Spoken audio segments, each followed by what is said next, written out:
I'm Justin Davis, and this is Joe Camp's RC.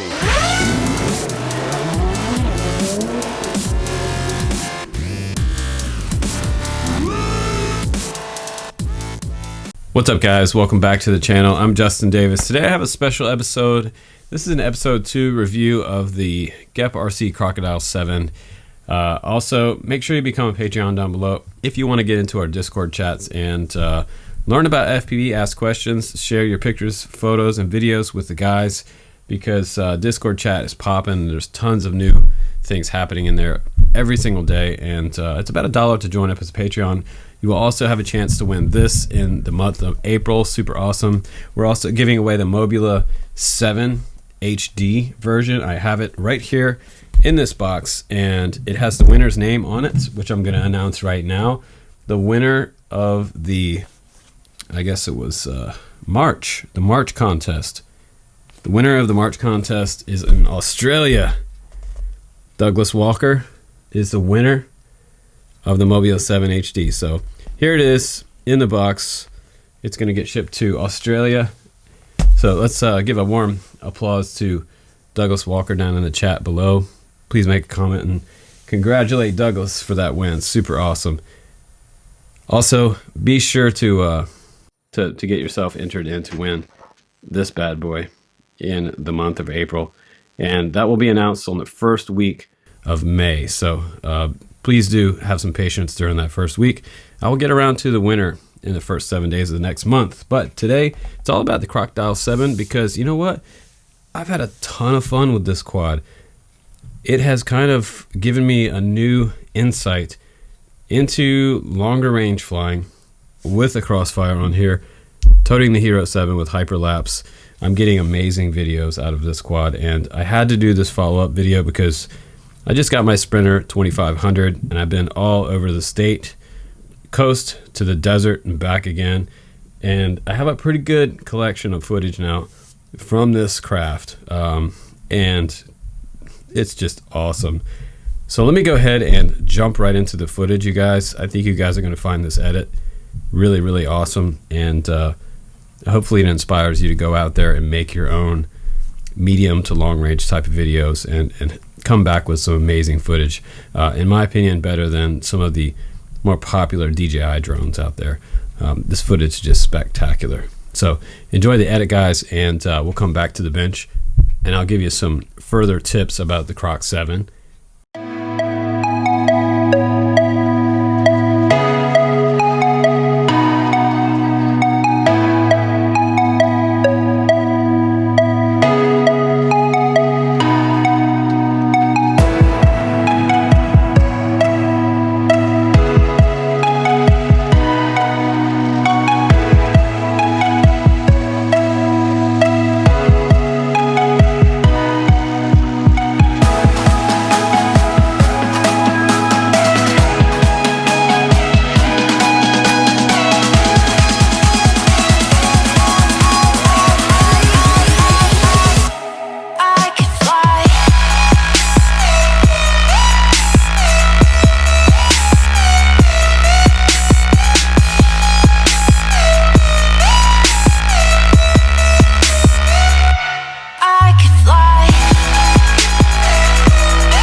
Alright guys, welcome back from the flight test.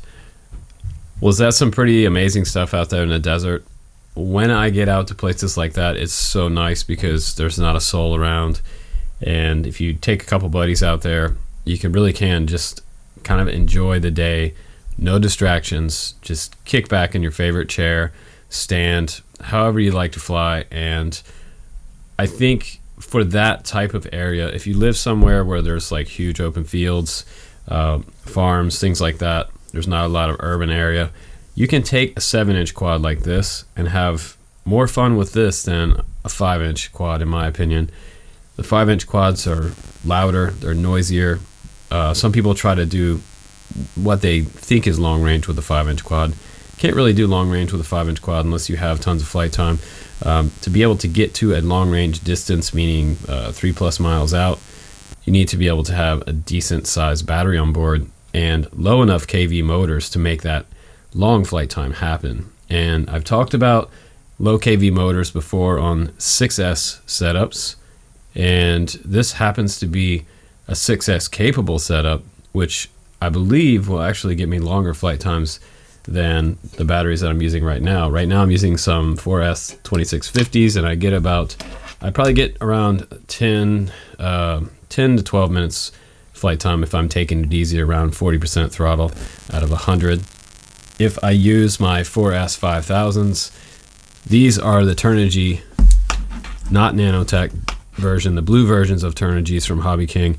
This battery right here is a 4S 5000, getting me around 15 to 18 minutes flight time. So one of these, it comes with an XT90 on here, and you can make a little converter with an extra XT90 to XT60 like this, or you can try to find these with the smaller XT60 on board, because the Croc 7 actually has the XT60 right there on the back. So I just bring this with me, and then I can fly my larger batteries. It does not actually fly too heavy with the 4S 5000 and the GoPro on the front, but like I've said before, with this quad, you kind of have to like watch out for those big freestyle maneuvers. If you're a mile out there, you're kind of doing light freestyle, more like slow flow, what we call slow motion type of freestyle, more cinematic. And it really is fun to get out there with a quad like this. It's capable of 6S or 4S, large battery, 7-inch props. It's a whole different category. It honestly is, and I keep trying to explain this to people, especially even some of my own friends. There is a big difference between flying even 6-inch versus 7-inch. One of the main things is that these 7-inch props, when I'm flying out at the coast, there might be some people on the beach, and there might be some people up in their houses past the sand dunes. They're not even really hearing this 7-inch once it gets up in the air. Once you get up maybe 75 feet up to 100 feet up, all of that report from the motors, all that noise from the motors and the props kind of disappears, and this thing is off in the distance, and people don't even realize it's there. So it's a very cool quad to fly without disturbing a lot of people. What I really like about the Croc 7 is the fact that it does come with GPS already built into the back of it. You've got GLONASS GPS right there. I'm getting up to 20 satellites on that little guy. It's already on a TPU mount on the back, which also houses my crossfire coming out the back, my 5.8 antenna right here, and I'm just running that Geprc span tower with that built-in VTX on there with smart audio. I have it cranked all the way up as high as it'll go, and this antenna actually does really well. You can see I haven't changed it out yet. This is the one I took on the trip. It does not move left and right too much. It stays in its spot. I was worried that it might fall over into the props, but it's absolutely fine the way they have it right here. And it does extremely well at a distance. So you can get an upwards of 2.5 miles out with this antenna, no problem, with this VTX cranked all the way up to the maximum milliwatt power on there. So very reliable video system, and I gotta say 5 stars for the video system on board. Not a lot of noise. I think that the DVR that comes back from this quad looks great, and it really is a solid signal. Rarely ever do I start to run out of my video range. But then again, I kind of stay within a distance that I know is fairly safe, and I have a good line of sight to my quad. One of the things you have to understand about flying long range is that if you do go beyond something, between something and the quad, you can lose signal, which would put this guy into fail-safe because you have GPS on board. Just make sure you test your GPS in the field like I did in the last video before you go out and do any range flying with it. Worst thing in the world is that you'd fail-safe between something like you and a mountain or a cliff, and this GPS doesn't work and you fail-safe to the ground on top of the mountain. So one thing to consider before you go out, be sure to field test your GPS return home. I also think that the camera on here is probably one of the better cameras out there still. The Runcam Micro Swift is just one of my absolute all-time favorites. The video looks great on here. I know there's a new Cadex Ratel also that looks pretty awesome. It's been touted as the best FPV camera ever. I'm not sure it's the best FPV camera ever. I don't know that any camera is. I do have kind of my favorites. Ratel is one of them. Also the Foxeer Falcor and this Runcam Micro Swift, one of my all-time favorites. And the other thing you get with this quad, the GoPro TPU mount on the front, it has an extreme angle of tilt. And I talked about this in my last video. I put a little piece of foam in the back here. I had a harder piece, but I used a softer piece this time because I was getting a little bit of bounce from the other one. But this tilt is probably about 35 degrees, which if you're flying cinema style videos, it's really not going to be super suited for getting slower shots of landscape or big types of cliffs and things that you're flying along. So if you want it to go faster, you can absolutely keep that 35 degree tilt. Depends on how far out you want to go and how far back you want to be able to come as far as your speed returning. So if you want it to go faster, crank it up. But I tend to like to fly these 7 inches a little slower. Also, having that lower camera angle when I'm going over the ocean, places like that, you have much more control as far as your altitude, low to the water. One very crucial thing flying over the ocean and the waves and things like that is being able to control and maintain a straight line without dipping or rising too much to be able to get that cinematic effect over the water. And I've got to say that the power system on here is absolutely bananas. The F4 span by Geprc so far has been flawless. Flying this quad for a couple months now, the 2306 1600 kV motors in combination with the 70-56 7-inch props from Gemfan, it's a perfect setup. Really smooth, and also one of the reasons, this quad's one of the reasons why I just gave away one of my 7-inch quads to a close friend of mine, because I want him to experience what it's like on a 7-inch out there in the middle of the desert or just cruising down a mountain. It is, I can't even explain it to you. It's way different than flying, of course, something like our brushless, micro brushless quads. Way different than the 5-inch. It's just kind of like cruising down the street in like a massive luxury car. Way different than the other quads out there. On the bottom of the quad as well, you can do a mount on the bottom. You have these little foam feet, which I think are great for the bench. And the arms, sort of similar to the Floss design. They're all replaceable. And they have extra large hardware on the bottom of these too, as well, underneath those motors. The Geprc branded SpeedX 2306 1600 kV motor with an open bottom design. Plenty of thick copper coiling inside these motors. I'll just try to zoom into that and let you see that real quick.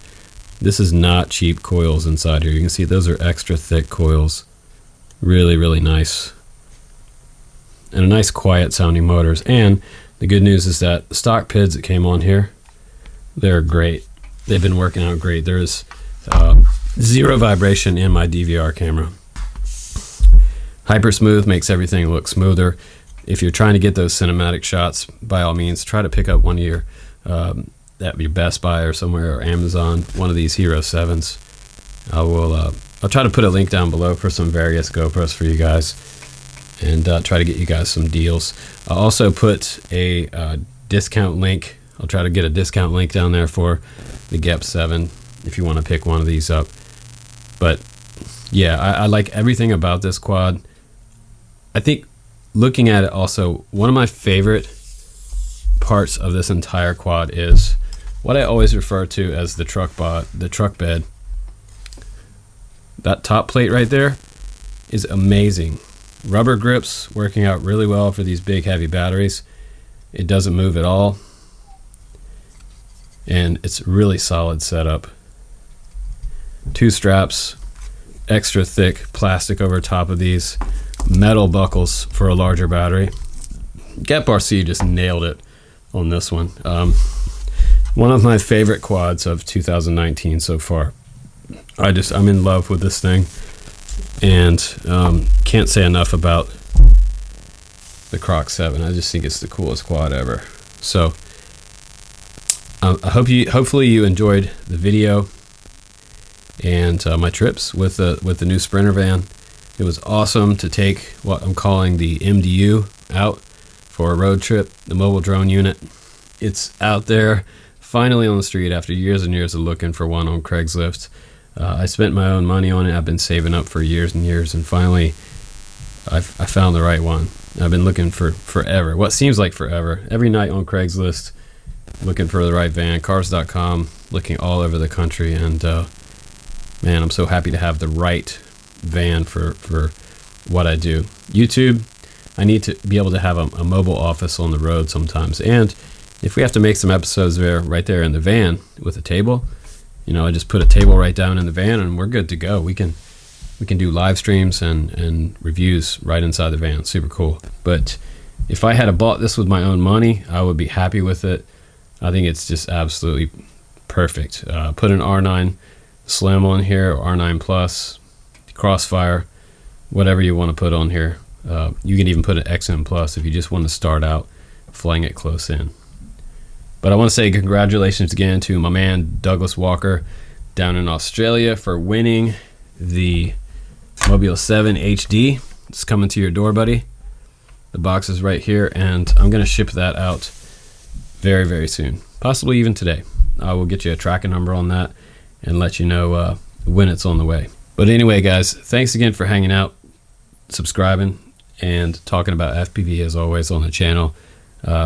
So happy to bring you a follow-up review and a more experienced review of the Croc 7. Hopefully you enjoyed that edit. I had a lot of fun with this quad, and this one's going on a lot of trips this year, as long as it doesn't drop in a canyon somewhere. But thanks again. We'll hang out again soon. So have a great weekend, everybody, and hopefully the weather's good where you are, because today here it's just nothing but rain. Take care, guys. I'll see you on the next one.